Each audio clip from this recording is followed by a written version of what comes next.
There is a standard view about democratic societies and the role of the media within them.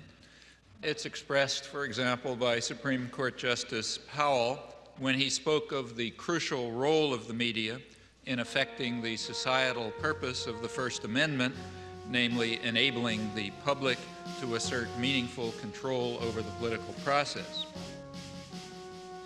That kind of formulation expresses the understanding that democracy requires free access to information and ideas and opinion, and the same conceptions hold not only with regard to the media, but with regard to educational institutions, publishing, the intellectual community generally. It is basic to the health of a democracy that no phase of government activity escape the scrutiny of the press.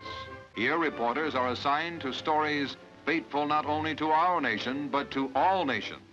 Congress, says the First Amendment, shall pass no law abridging the freedom of the press.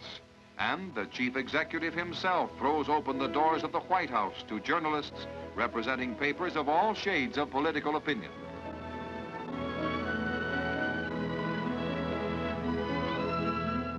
But it is worth bearing in mind that there is a contrary view. And in fact, the contrary view is very widely held and deeply rooted in our own civilization. It goes back to the origins of modern democracy, to the 17th century English Revolution, which was a complicated affair like most popular revolutions.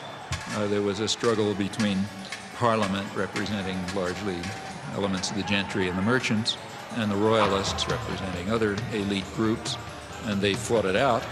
But like many popular revolutions, there was also a lot of popular ferment going on that was opposed to all of them. There were popular movements that were questioning everything: the relation between master and servant, the right of authority altogether, all kinds of things were being questioned. There was a lot of radical publishing. The printing presses had just come into existence.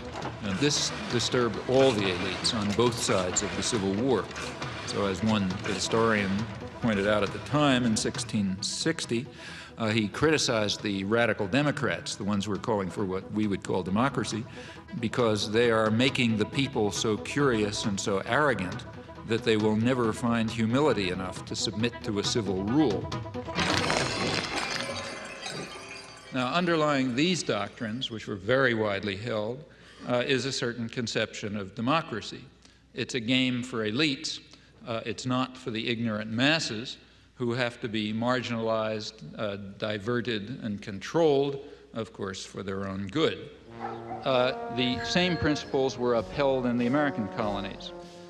The dictum of the founding fathers of American democracy that, I'm quoting, the people who own the country ought to govern it, quoting John Jay.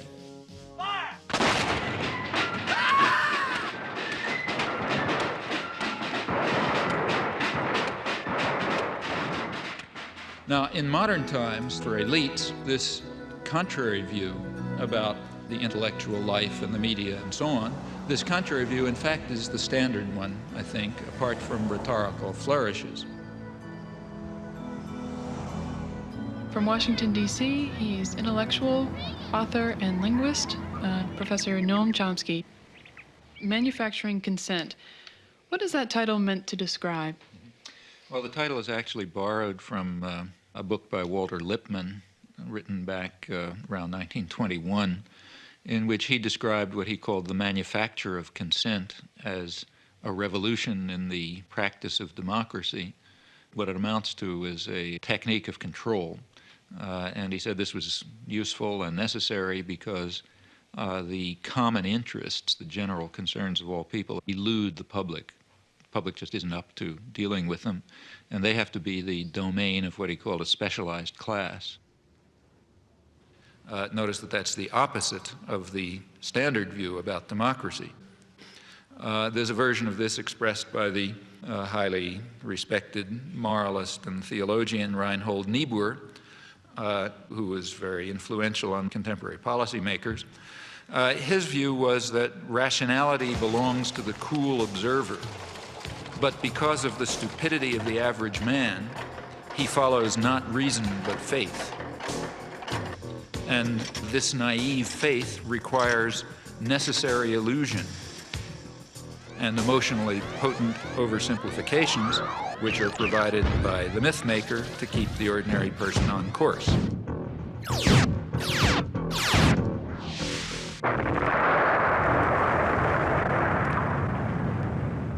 It's not the case, as the naive might think, that indoctrination is inconsistent with democracy. Rather, as this whole line of thinkers observes, it's the essence of democracy. The point is that in a military state or a feudal state or what we would nowadays call a totalitarian state, it doesn't much matter what people think, because you've got a bludgeon over their head and you can control what they do.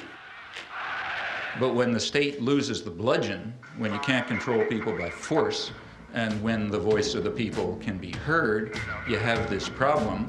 It may make people so curious and so arrogant that they don't have the humility to submit to a civil rule, and therefore you have to control what people think. And the standard way to do this is the resort to what in more honest days used to be called propaganda, manufacture of consent, creation of necessary illusions, various ways of either marginalizing the general public or reducing them to apathy in some fashion.